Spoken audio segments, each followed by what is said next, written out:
Hello friends, मैं doctor Rishikesh Tiwari सियान academy के ऑनलाइन सेशन में एक बार आपका फिर से स्वागत करता हूं। दोस्तों, आज हम कार्डियोवैस्कुलर सिस्टम के लेक्चर नंबर 2 में डिस्कशन करेंगे। आज लेक्चर नंबर 1 में जैसा कि हम लोगों ने डिस्कशन कर लिया था नॉर्मल फिजियोलॉजी के बारे में, जो हमारे हार्ट का जो नॉर्मल स्ट्रक्चर होता है उसमें कितने पार्ट होते हैं, कौन सा पार्ट क्या फंक्शन करता है, एक ब्रीफ डिस्कशन हमने पिछले लेक्चर में किया था।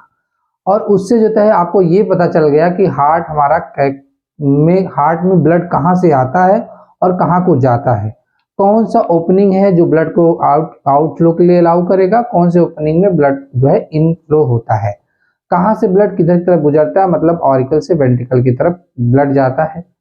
और इस तरह से हार्ट हमारा एक पंपिंग ऑर्गन के रूप में सेटअप है। तो आज का हमारा जो डिस्कशन होगा, हार्ट में जो कंट्रैक्शन होता है उसके लिए इंपल्स कहाँ से जनरेट होता है। ये बहुत ही इंपॉर्टेंट चीज है, इसको समझना बहुत इंपॉर्टेंट है, क्योंकि इसी से हमारे आगे हम लोग कार्डियक आउटपुट को समझेंगे कि हार्ट पर मिनट कितना ब्लड को पंप करता है और उसको कैसे हम कैलकुलेट करते हैं, उससे कैसे हम इन्फेरेंस निकालते हैं कि लो ब्लड प्रेशर कब होगा, हाई ब्लड प्रेशर कब होगा, या उसके लिए कौन जिम्मेदार होता है, कौन कौन से फैक्टर है जो लो और हाई ब्लड प्रेशर के लिए रिस्पॉन्सिबल है, कैसे हम लो और हाई ब्लड प्रेशर को मैनेज कर सकते हैं। इन सारी चर्चा इसी पे बेस्ड रहेगी आज के लेक्चर पे। तो आज हम लोग देखेंगे और साथ ही साथ आगे हम लोग कार्डियक साइकिल की बातें करेंगे, ईसीजी की बात करेंगे, जो सब बहुत इंपॉर्टेंट टॉपिक हैं, बहुत इंपॉर्टेंट पॉइंट्स हैं इस चैप्टर में, जो कि बहुत सारे एग्जाम्स में पूछे जाते हैं और प्लस हमारे पर्सनल डेली लाइफ या प्रॉपर अंडरस्टैंडिंग के लिए भी आवश्यक है। तो आज के वीडियो लेक्चर में हम लोग ये डिस्कस करेंगे कि कहाँ से इंपल्स का जनरेशन होता है और कैसे जनरेशन होता है और फिर वो इंपल्स कैसे ट्रेवल करता है थ्रू हार्ट, जिसके कारण हार्ट पंप कर पाता है। तो आज हम यही देखते हैं। तो हार्ट की सबसे एक इंपॉर्टेंट प्रॉपर्टी होती है ऑटोमेटिसिटी। तो ऑटोमेटिसिटी का मतलब होता है कि रिदमिक कंट्रैक्शन का जो इंपल्स होता है वो है हार्ट के मसल्स के थ्रू एक्टिवेट किया जाता है। हार्ट के मसल्स में दो तरह की सेल्स होती हैं हार्ट के मायोकार्डियम में। जैसा कि मैंने डिस्कस किया था कि हार्ट बाहर से अंदर जो कवरिंग होती है उसको पेरिकार्डियम कहते हैं। बाहर सबसे बाहरी कवरिंग को पेरिकार्डियम कहते हैं। इसमें किसके बारे में हमने डिस्कशन भी किया था। पेरिकार्डियम जो होता है दो लेयर में डिवाइडेड है, आउटर और इनर पेरिकार्डियम। देन मायोकार्डियम होता है जो मस्कुलर लेयर होता है, जो कंट्रैक्टाइल लेयर होता है, जिसके कारण हार्ट कंट्रैक्ट कर पाता है। और जो हार्ट में जो मसल्स होती है उनको हार्ट मसल के नाम से ही जाना जाता है, जो कि वॉलंटरी और इनवॉलंटरी मसल्स का कॉम्बिनेशन होता है। तो आज हम लोग देखेंगे कि उसी हार्ट के मसल्स में कौन कौन सी सेल पाई जाती है और उनके अंदर कंट्रैक्शन कैसे होता है, उनके अंदर कंट्रैक्शन के लिए इंपल्स का जनरेशन कहाँ से होता है। इस सारी बातों पे चर्चा आज हम लोग करेंगे बिल्कुल क्लियर कंसेप्ट में। तो यहाँ पे देखिए हमारा हार्ट है। हार्ट में जैसा कि हम लोग पिछले लेक्चर में डिस्कस कर चुके हैं कि इसके 4 चैम्बर होते हैं, राइट ऑरिकल, लेफ्ट ऑरिकल। तो ये 2 ऑरिकल चैम्बर होते हैं जो रिसीविंग चैम्बर के नाम से भी जाने जाते हैं, क्योंकि ये ब्लड को रिसीव करते हैं different part of the body. तो दूसरी बात क्या होती है कि ये हमारे 2 वेंट्रिकल्स होते हैं, जिनको हम लोग पंपिंग चैम्बर कहते हैं, जहां से ब्लड पंप होता है बॉडी के डिफरेंट पार्ट्स को, लाइक बॉडी के पार्ट्स को भी जाता है और लंग को भी जाता है। जैसा कि हमने पिछले लेक्चर में डिस्कस भी कर लिया था कि जो राइट वेंट्रिकल होता है वो हमारे लंग को ब्लड पंप करता है, क्योंकि इसमें आपका डीऑक्सीजनेटेड ब्लड होता है और यह ऑक्सीजनेशन के लिए लंग को जाता है। और जबकि लेफ्ट वेंट्रिकल, जिसमें आपका ऑरिकल, लेफ्ट ऑरिकल से ब्लड आता है और लेफ्ट ऑरिकल में ब्लड हमारा लंग से ऑक्सीजनेट होकर के आता है और फिर इस ब्लड को अल्टीमेटली हमें बॉडी ऑर्गन्स तक पहुंचा देना होता है, क्योंकि इसमें ऑक्सीजन होता है, इसमें न्यूट्रिएंट्स होते हैं, इसमें डिफरेंट केमिकल्स होते हैं। तो इनकी जरूरत हमारे बॉडी के डिफरेंट पार्ट्स को होता है, तो अल्टीमेटली इसको पंप करके हमें डिफरेंट बॉडी पार्ट तक पहुंचाना होता है। तो ये पहुंचाने का जो प्रक्रिया है, जो प्रोसेस है, इस प्रोसेस में कैसे इसके अंदर कंट्रैक्शन का वेव स्टार्ट होता है उसको समझने का प्रयास करते हैं। तो यहाँ पे हम देखते हैं कि जो हमारा राइट ऑरिकल है, राइट ऑरिकल में एक यहाँ पे राइट ऑरिकल में एक जो रीजन होता है, ये नोडल टिश्यू होता है। यहाँ पे नोडल टिश्यू होता है और इसको हम लोग कहते हैं एसे नोड कहते हैं। एसे नोड जो हमारे राइट ऑरिकल के टॉप, मतलब जहाँ पे हमारा सुपीरियर वेना केवा ओपन करता है उसके बगल में ही इसकी जो है पोजीशन होती है।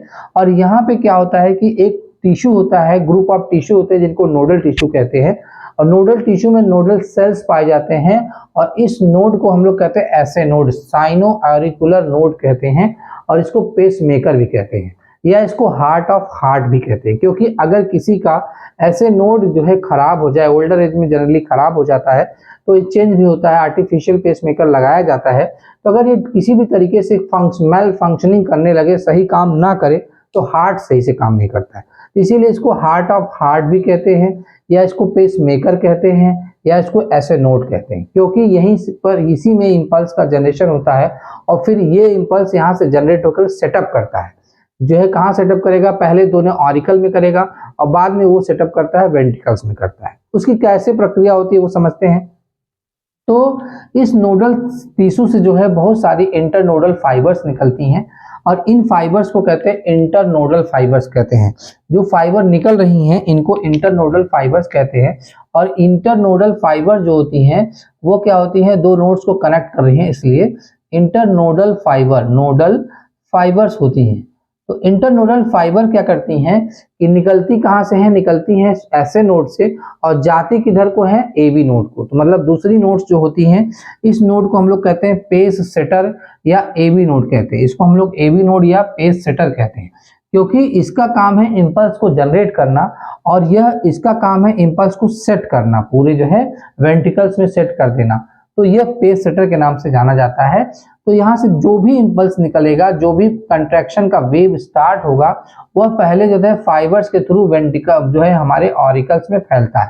तो जो हमारा राइट ऑरिकल है इसमें जो फाइबर होती हैं उसको इंटरनोडल फाइबर के नाम से जाना जाता है। और यहाँ पे दूसरा जो होता है फाइबर, यही जो है यहीं से जो है ऐसे नोड से फाइबर निकल के जाती है लेफ्ट ऑरिकल में भी, और इनको हम लोग नाम देते हैं बैकमैन बंडल के नाम से जाना जाता है। तो जो फाइबर कुछ जो है जा करके लेफ्ट ऑरिकल को के अंदर जो है फैलती हैं और इस स्टिमुलेशन जो है आपका इंपल्स को पास ऑन करती हैं, यहाँ से इंपल्स जनरेट होगा और ये पास ऑन हो जाता है कहाँ पे, लेफ्ट ऑरिकल में, उसको कहते हैं बैकमैन बंडल कहते हैं। तो बैकमैन बंडल के द्वारा जो है ये जो है यहाँ का इंपल्स इसमें जाता है। फिर सारे जो है सूचनाएं इंपल्स जो है जब इनके अंदर प्रॉपर जो है, क्योंकि ये जो इंपल्स जनरेट हो रहा है किसके लिए हो रहा है, कंट्रैक्शन के लिए हो रहा है। पहले ऑरिकल कंट्रैक्ट करता है फिर वेंट्रिकल कंट्रैक्ट करता है। तो पहले ऑरिकल के कंट्रैक्शन का इंपल्स जाएगा, फिर ये कंट्रैक्ट करता है, फिर वेंट्रिकल का जो है सारी जो है इंपल्स जो है एक तरह इकट्ठी हो जाती है, कलेक्शन होता है किस नोड पे, इसको एबी नोड पे कलेक्शन हो जाता है और फिर एबी नोड पे ये कलेक्ट होकर के फिर इसको वेंट्रिकल की तरफ भेजा जाता है। तो यहाँ पे ये होता है कि जैसे ही इसके ऊपर जो है इंपल्स का जनरेशन होता है, इंपल्स जनरेशन होने के बाद दोनों ऑरिकल्स में इसको जो है इंपल्स को फैला दिया जाता है, मतलब सेंड कर दिया जाता है जिससे कंट्रैक्शन हो सके। होता यूं है कि जैसे ही ऑरिकल्स के अंदर ब्लड आ जाता है, ऑरिकल राइट ऑरिकल में मैंने जैसा कि बताया था कि ब्लड सुपीरियर वेना केवास आता है और लेफ्ट और साथ ही साथ इंफीरियर वेना केवास आता है। और ये दोनों वेना केवास जो होती हैं different part of the body से ब्लड को कलेक्ट करके ऑरिकल में, राइट ऑरिकल में लाके इकट्ठा कर देती हैं। इसी तरीके से लेफ्ट ऑरिकल में जो ब्लड आता है वो दोनों तरफ की पल्मोनरी वेन से आता है, जो कि लंग से ब्लड आता है, ऑक्सीजनेटेड ब्लड, और यह दोनों इस तरीके से दोनों ऑरिकल भर जाते हैं, फिल हो जाते हैं। और after filling of this auricle the blood start जो है entering into the ventricle. Blood कहाँ पे आने लगता है, वेंट्रिकल्स में आने लगता है। तो एक होता है पैसिव फ्लो, पैसिव फ्लो के थ्रू जो है लगभग 70 से 80% ब्लड आता है। याद रखना है कि पैसिव फ्लो कौन कराता है, ये वाल्व्स कराते हैं। कौन से कराते हैं, वाल्व्स। जो ट्राइकैस्पिड और बाइकैस्पिड वाल्व है, ये वाल्व्स दोनों साइड प्रेजेंट है। हमको पता है कि ट्राइकैस्पिड वाल्व किसमें प्रेजेंट होता है, राइट ऑरिकल और राइट वेंट्रिकल को कनेक्ट करता है, और बाइकैस्पिड वाल्व क्या होता है, लेफ्ट ऑरिकल लेफ्ट वेंट्रिकल को कनेक्ट करता है। तो जो पैसिव फ्लो होता है, पैसिव फ्लो में क्या होता है, लगभग 70 से 80% ब्लड जो है 70 से 80% ब्लड ऑटोनॉमस, मतलब जो है फ्रीली फ्लो कर जाता है। जैसे ही जो है इसके अंदर फिल होगा वैसे ये वाल्व खुल जाते हैं और 70 से 80% ब्लड वेंट्रिकल में नॉर्मली चला आता है। और जैसे ही 70 से 80% ब्लड जो है वेंट्रिकल में पहुंचता है, उसी समय उसी के बाद जो है ये जैसे नोड क्या करता है, इंपल्स को जनरेट करता है। क्योंकि उसके अंदर सेंस जो है जनरेशन, इंपल्स जनरेशन होता है और उस इंपल्स जनरेशन को दोनों ऑरिकल और में फैला दिया जाता है थ्रू द इंटरनोडल फाइबर और बैकमैन बंडल फाइबर के थ्रू।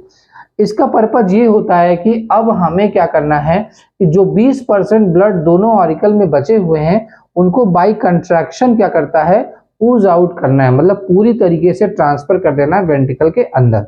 तो इसमें इस काम के लिए क्या होता है, जो इम्पल्स जनरेट होता है वह इम्पल्स डीपोलराइजेशन वेव जनरेट करता है और यह क्या करता है कि ऑरिकल में कंट्रैक्शन काज करता है। तो ऑरिकल में जो कंट्रैक्शन काज करता है वह पूरी तरीके से इस कंट्रैक्शन के कारण ब्लड को पूरी तरीके से 20% जो ब्लड इसमें बचा होगा वह भी दोनों ऑरिकल में आ जाता है, दोनों वेंट्रिकल में आ जाता है। इस तरीके से पूरी फिलिंग के लिए हमें दो तरह की प्रोसेस का अपनाना पड़ता है। एक तो 80%, 70-80% पैसिव फ्लो होता है फ्रॉम ऑरिकल टू वेंट्रिकल और 20% जो होता है वो ऐसे नोड के जो है इफेक्ट से होता है, क्योंकि ऐसे नोड इंपल्स जनरेट करता है जिसको हार्ट का मतलब हार्ट का जो है आपका बीट का ओरिजिन भी माना जाता है, क्योंकि यहीं से हार्ट बीट का स्टार्टिंग माना जाता है।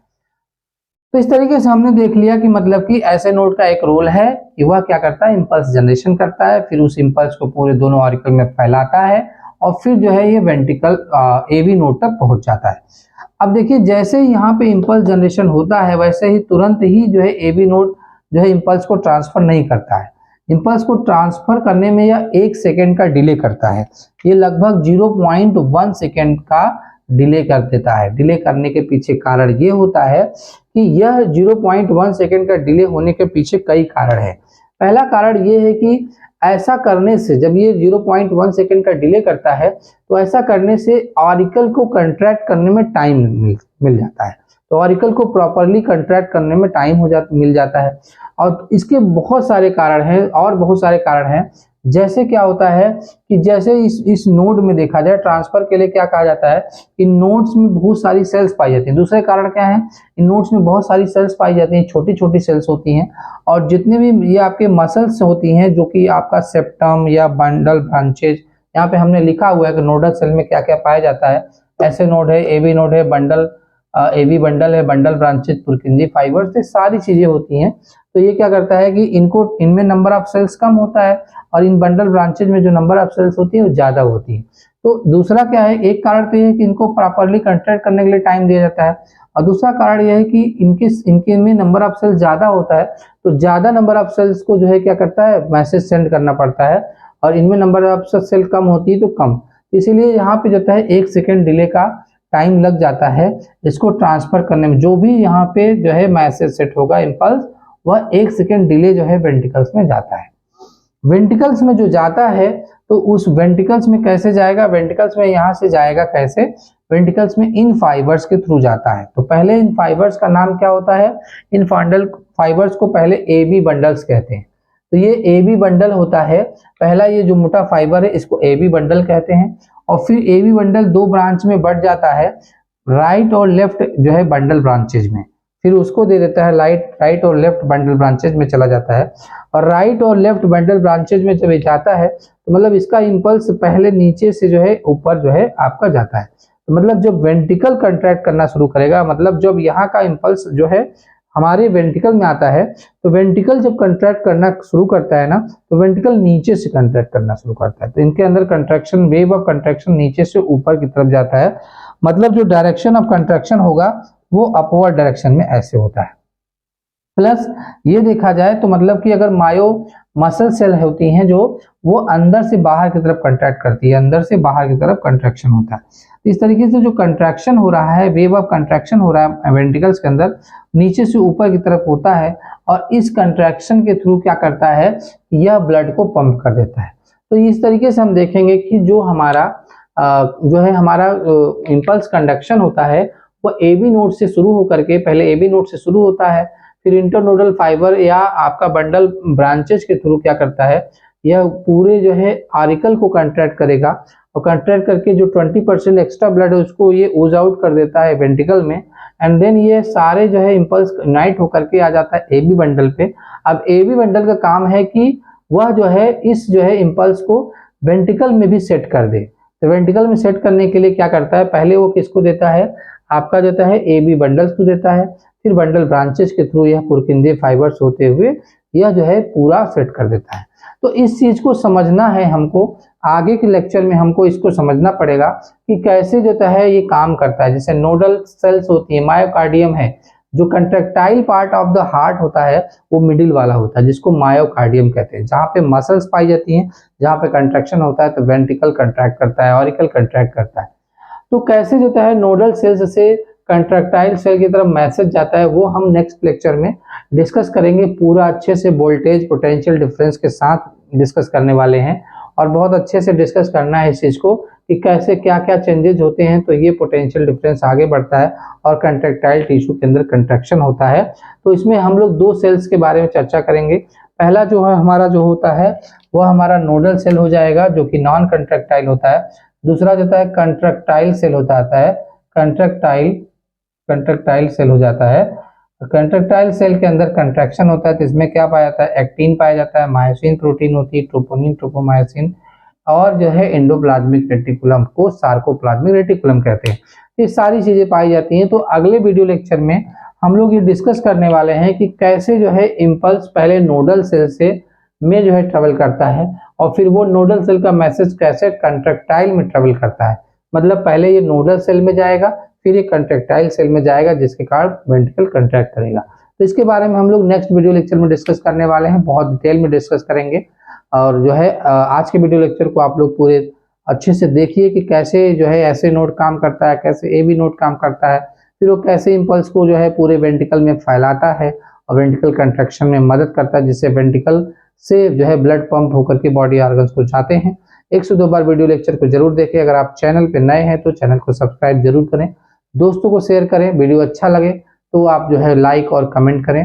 Thanks for watching the online session organised by the Cyan academy. दोस्तों this is doctor Rishikesh Tiwari.